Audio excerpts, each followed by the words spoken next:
सगळ्यांचं सहकार्य लागतं, लोकप्रतिनिधींचं सहकार्य लागतं, आपलं सुद्धा सहकार्य लागतं आणि सगळ्या लोकांचं सुद्धा सहकार्य विना कुठलंही काम आपण करू शकतो.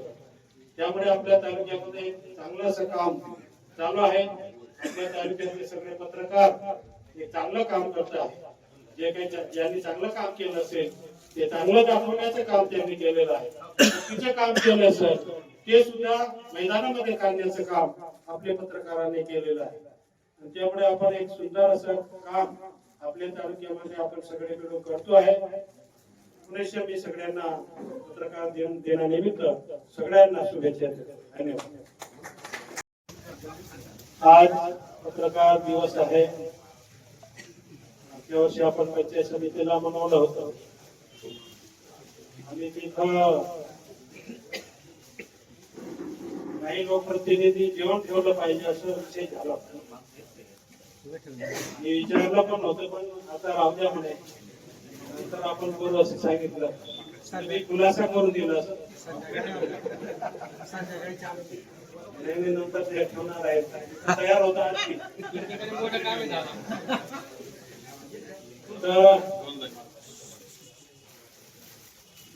राजकीय क्षेत्रामध्ये आणि शासकीय क्षेत्रामध्ये काम करत असताना पत्रकार हे लोकशाहीमध्ये चौथा स्तंभ होतो आणि त्यामुळे हे सगळं काही चालत असतं. ज्या लोकांनी चांगलं काम केलं असेल तर ते प्रसिद्ध करणे, ज्या लोकांनी चुकीचं काम केलं असेल तर ते सुद्धा दाखवणे, प्रत्येक विभागामध्ये पारदर्शकता चालू आहे की नाही हे सुद्धा बघणं हे पत्रकार लक्ष देऊन असतात. आणि त्यामुळे हे लोकशाहीमध्ये चौथा स्तंभ म्हटलं गेलेलं आहे. एक चांगलं काम करताय पत्रकार. समजा पत्रकार राहिले नसेल तर कुठल्या विभागामध्ये काय चालत आहे ते कोणाला समजलं नसतं. राजकीय क्षेत्रामध्ये असेल किंवा शासकीय क्षेत्रामध्ये असेल, यांच्यावर निरीक्षण ठेवणे हे पत्रकाराचं काम आहे. आणि एक चांगल्या रीतीने आपल्या तालुक्यामध्ये पत्रकार काम करत आहे. त्या दृष्टिकोनातून आपल्या तालुक्यामध्ये आपले शासकीय अधिकारी सुद्धा चांगले काम करत आहे, लोकप्रतिनिधी पण चांगले काम करत आहे. त्या दृष्टिकोनातून आपला तालुका हा मजबूतीने पुढे जात आहे. आणि असंच आपण पुढच्या भविष्यामध्ये तुम्ही आम्ही सगळे एकत्र राहून आणखी आपला शिरपूर तालुका कसा विकसित होईल हा दृष्टिकोन ठेवून आपण आणखी मजबूतीने आपला शिरपूर तालुका मजबूत करूया. आणि सगळे मिळून आपण, कारण एकाच्या हाताने सगळं काही काम होऊ शकत नाही. मी आज प्रिंट व इलेक्ट्रॉनिक मीडिया शिरपूर शहर व तालुका यांनी मिळून हा कार्यक्रम सुंदर असा कार्यक्रम ठेवलेला आहे. या कार्यक्रमामध्ये आलेले आपले नगरपालिकेचे नवनिर्वाचित लोकयुक्त अध्यक्ष आदरणीय सिद्धभाई पटेलजी, आपल्या शिरपूर तहसीलचे तहसीलदार महेंद्र माळेजी, विजय साहेब, पवार साहेब,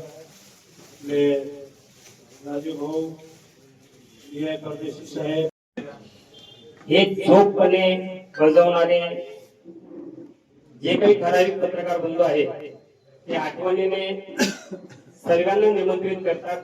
आणि आजचा हा जागर खरं तर म्हणजे आपणच आपल्या कार्यक्रमात रडबोमल केली पाहिजे असं वारंवार होत असतं की पत्रकारांचा कार्यक्रम आहे आणि पत्रकारितेतले काही धुरंधर राजकारणात जाऊन नगरसेवक पण झालेले आहेत. म्हणजे शांभाऊ असतील किंवा इरफान भाऊ असतील. इरफान हा म्हणजे शिरपूरच्या पत्रकारितेतल्या जडणघडणीतला जुना आपण म्हटलं पाहिजे अशा पद्धतीचं त्याचं योगदान आहे. आणि सर्वच राजकीय करिअरला कोणी उभं करत असेल तर तो पत्रकार असतो. परंतु नेमका त्या दिवशी तो वंचित असतो ही खंत अनेक पत्रकार संघाच्या कार्यक्रमांमध्ये व्यक्त केली. खर तर आजचा पत्रकार दिवसाच्या कार्यक्रमाला गेल्या अनेक वर्षांपासून नगराध्यक्ष न होते आणि लोकनियुक्त नगराध्यक्ष आपल्याला लाभले आणि राजकीय आणि शासकीय स्टेज देखील तेवढंच सक्षमपणे विराजमान आहे. जे काही वेळेस आमदार असतात तर शासकीय अधिकारी नसतात. काही वेळेस मागच्या वेळेस परदी साहेबांचे प्रतिनिधी होते, साहेब कुठेतरी काही निघून गेलेले होते, व्हिडिओ साहेब होते. म्हणजे एकूण काय तर खूप वर्षांनंतर नगराध्यक्ष विराजमान झाले आणि त्यांच्या सोबतीला शासकीय आणि राजकीय तालीम यशस्वीपणे आज परिपूर्ण आपल्याला या स्टेजवर दिसत आहे.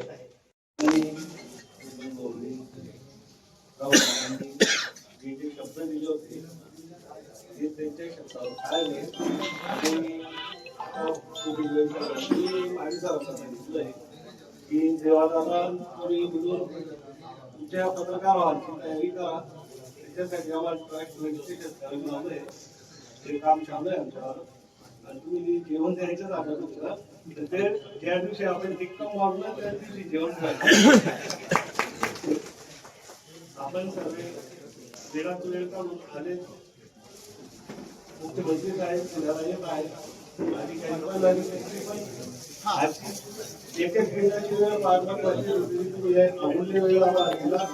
तुमच्या कार्यक्रमाला आले सर्वांचे आभार. एक मिनिट पोलीस लाईफ आणि रामदास भाऊ